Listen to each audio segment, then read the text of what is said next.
ویډیو تر پایه پورې وګورئ څومره نیټ چې په مصرف شو نو خوشحاله به یاستئ او نیټ به بې ځایه مصرف نه یو په ځای به مصرف شي.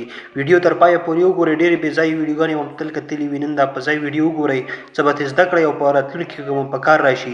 ګورئ دلته په دې ویډیو کې زه تاسو ته ښیم دا یوه ډاکټره خور ده دا د یو اوبو وړي او یا د اوبو ډوب کړي ماشوم ژوند ژغوري. دا یو ډاکټره ده ورسره یې خاوند ده دا ډاکټره ورته چل ورښایي چې داسې وکړه او داسې وکړه او خپله هم لګیا ده او په سینه ورته زور کوي او د سینې مساج ورته وایي هغه ورته کوي او په خوله کې ورته پوکې کوي ژغوري یې.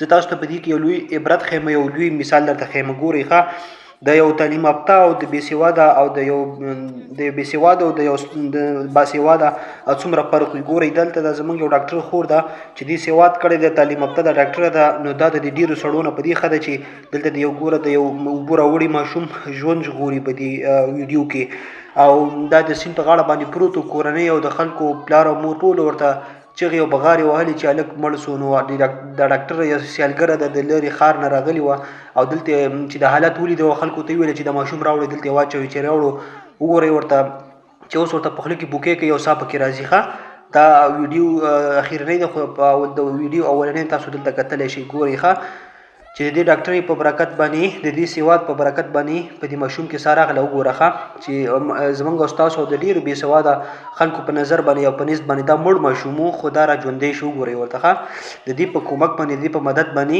دا ماشوم کې ساه راغله او ژوندی شو. زړه یې کار پرېښی و زړه یې کار شروع کړو بېرته زړه په حرکت باندې راغی مضغوط یې د وینې جریان جاري شو او هغه د کېناسته که نه دا ماشوم مړ و که دا ګوره د خورې خوا ته راله جاړي ورته د خورې جاړي کور کې مورنۍ ټول جاړي چې دا ماشوم مړ شو.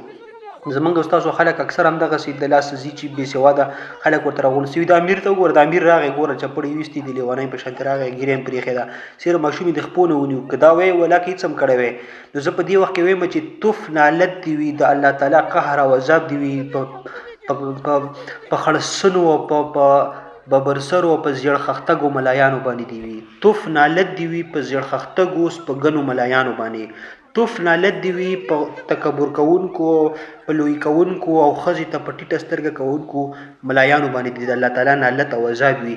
دغه ملایان د شیطان نه او د ابلیس نه هیڅ کم نه دي چې یو زنانه ته په ټیټ نظر ګوري او تورسرې ته په کته نظر ګوري. د اووم صنف نه په بره مکتبونه او ښوونځي بند کړي دي او چې دوی باید زده کړه ونه کړي. ګورئ ښه دلته د هغه ماشومان وګوره ښه دا ویډیو اوس د سر نه شروع شول. وګوره هغه ماشوم هغه دی د سیند نه غاړه دی او ټول ورته راغونډ شوي دي هغه نیکې هم دی او پلار هم د ټول ورته راجګ شوي دي خویندې ورته جاړي. وګورئ ښه خویندې ورته جاړي او هېڅ نشي کولی. ولې نشي کولی چې دی بې سواده دي دا تعلیم یافته نه دي خبر نه دي چې دوی وخت کې څه وکړي هر څه ته ویر شوي دي صرف او صرف بغارې وایي. نو